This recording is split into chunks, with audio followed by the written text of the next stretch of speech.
Pisces, Sun, Moon, Rising, and Venus reading for the month of Feb. Ibig, for your personal reading, kindly send me a direct message. Okay.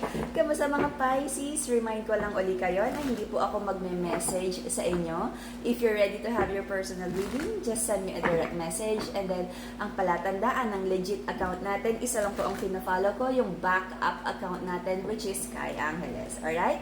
PM me for your personal reading at para sa ating mga crystals. Alright. Let's see. Pisces, Sun, Moon, Rising, and Venus. Anong meron para sa mga Pisces? Let's see. PM para sa mga crystals. Para dun sa bibili ng mga bundle, no? More than 2 ay meron tayong special price dyan. Okay, rushing towards in making a decision, rushing towards in making a conversation, pag-isipang mabuti, because of most of the time, pagka mga ganitong fueled with emotions, baka may masabing pagsisihan, right? May isang connection sa buhay mo, isang passionate connection na hindi ka na interesado at gusto mong i-real talk tong tao na to because nagkaroon ng dishonesty sa'yo. You feel so defeated about this person's actions and right now, may moving forward na, okay?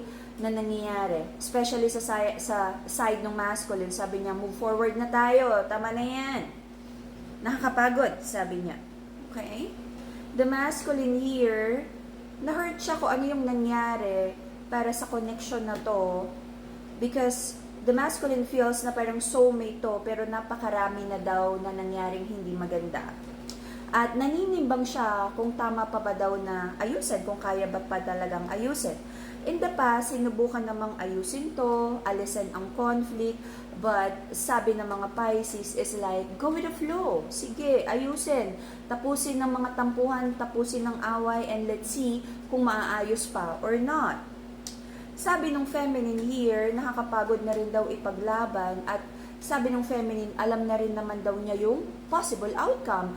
So, with this kind of energy, ibig sabihin, umiikot-ikot lang kayong pareho sa same old cycle. Okay? The Strength card in the reverse, nakakapagod na rin daw, ano ba daw talaga mangyayari sa family. And I feel, no, for those na may mga anak dito, ay kinukonsider nyo mabuti yung mga bata. Para dun sa mga wala pang anak, kino-consider nyo yung mga naging long-term plans, yung mga pangako nyong magsasama kayo till death do us part. Okay? Kung tama pa bang ipaglaban tong relasyon na to. Okay?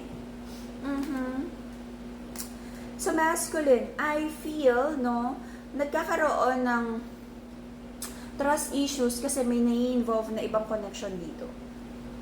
Okay? Again, pag sinabi ko masculine energy, ito yung mas aggressive, mas go-getter, okay, mas achiever energy sa relationship.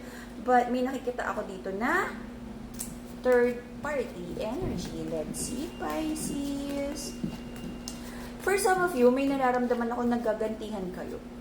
Na, yung unang nakita ko kasi, yung masculine ang nagkaroon tapos gumanti yung feminine, tapos gumanti yung, alam mo yun, may in-entertain, may kinausap yung feminine, tapos yung masculine naman, meron na naman siyang in-entertain.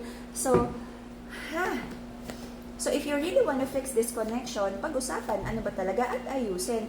Kasi, if nagagantihan, walang mangyari. Okay, so Pisces, I feel the feminine in this connection is, sabi niya, gusto niyang ayusin, especially kung may involved na kasal with a justice card, okay? Or kung ano man yung naging kasunduan nyo na magsasama kayo hanggang dulo, okay? Sabi ng feminine, mahal pa naman niya yung masculine, but marami siyang iniisip na kung magiging okay pa ba. So, because of that, nag-focus kayo pareho muna sa financial stability, okay? Recent past, you're both trying to rebuild kung ano yung mga bagay na dapat nyong ayusin sa buhay. Okay, aside from this connection, someone feels so betrayed sa lahat daw ng ibinigay niya, buong-buong pagmamahal, parang barya. Barya lang daw sa umaga. Okay? Someone has given buo. Tapos yung isa, barya. Kung ano lang yung kaya niya. Pagpagod siya, ayoko. Yung isa todo bigay. Kahit pagod, sige effort. Okay?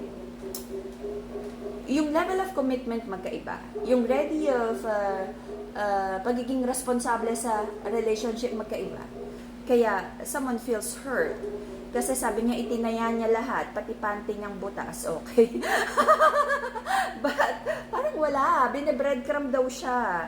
Hindi daw siya nasusuklian ng tamang pagmamahal, okay? So, may kailangan pag-usapan dito, baka naman, is this like, nasa tamang expectations ba to? Or someone is expecting too much, okay? Kasi minsan, we're giving like, the whole plate para bigyan din ikaw ng isang buong plato ng kung ano man yung exchange gift. But minsan kasi yung person is hindi niya kaya. It's either yun lang yung alam niya, then you should talk and sit down at mag heart to heart talk with this person at make the person know how you want to be loved. Pero ibang issue kapag sinabi mo na, tas stubborn lang. And you decide, okay? So meron kang pinagpipray na sana magkaroon na ng yung mga hinihintay mo na blessings. This is harvest done in reverse. So may hinihintay ka na pera, na blessings, na opportunity na sana dumating na. At nalulungkot ka, nagpe-pray ka kay God na sana dumating na. Okay. Pisces, right now, maraming doubts, maraming questions sa isip mo tungkol sa relationship na to. You're still trying to heal. Your person, sabi niya, wala na, tapos na to. Okay? Tapos na daw ang connection. Pagod na siya. Nare-recognize naman ng person mo na naging strong yung soul connection with you. But, again, kung may anak, yun yung kinoconsider. Pero sabi niya, alam na daw niya kung anong meron dito. And para sa kanya is parang, wala na eh. Gumuho na eh. Wala na. Kung ano yung mga naging plano, kung ano na lang yung kayang ayusin, kung ano lang yung kayang iambag, yung best effort, yun na lang. But really to rebuild, medyo pessimistic or parang close na yung utak ng person mo. No? For some of you, medyo nag-iisip pa yung person mo. But for most, sarado na yung isip na, tama na, tapos na. Okay? So, meron ka mga doubts if yung mga toxicity sa relationship ay matatapos na. And you, Pisces, alam mo rin, meron ka mga sariling toxicity. Okay? Addiction, excessive, kung ano man yan, sa behavior, sa patterns, anything in excess, sobrang pagkain, sobrang pag-inom, sobrang bisyo, sobrang lustful. Okay?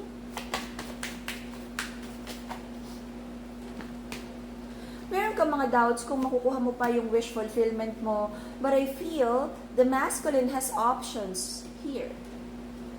Okay? Pareho naman ikaw and your person ay nagbi-build ng finances, nakafocus sa pera. You might be dealing with a Capricorn, Aqua, Libra, Gemini, Taurus, Virgo, Capricorn. Okay, so until the end of April, magkakaroon ng pag-uusap na like heart to heart na parang hindi na kayang magbigay ng equal give and take pagdating sa pagmamahal. Para mag-uusap kayo na pagod na, hindi na kayang i-reciprocate yung love na yan. Okay? For most of you, bibigyan nyo na ng closure ang relationship na to para maayos. Okay? Para magaan lang. Okay? To heal your heart chakra, Madagascar Rose Quartz. To protect your energy, Madagascar Black Tourmaline. To connect with the divine, Amethyst. If you're manifesting abundance and happiness, that would be the Brazilian citrine, the yellow happy crystal. Alright. So, magkakaroon ng like stalking energy, ano na bang ginagawa because someone feels na nahihirapan pa rin siyang mag-move forward. But this situation na magre-require ng malaking transformation, meron talagang kailangang iwanan. Okay? May nakikita ako dito na that someone need to make a choice between two people, okay?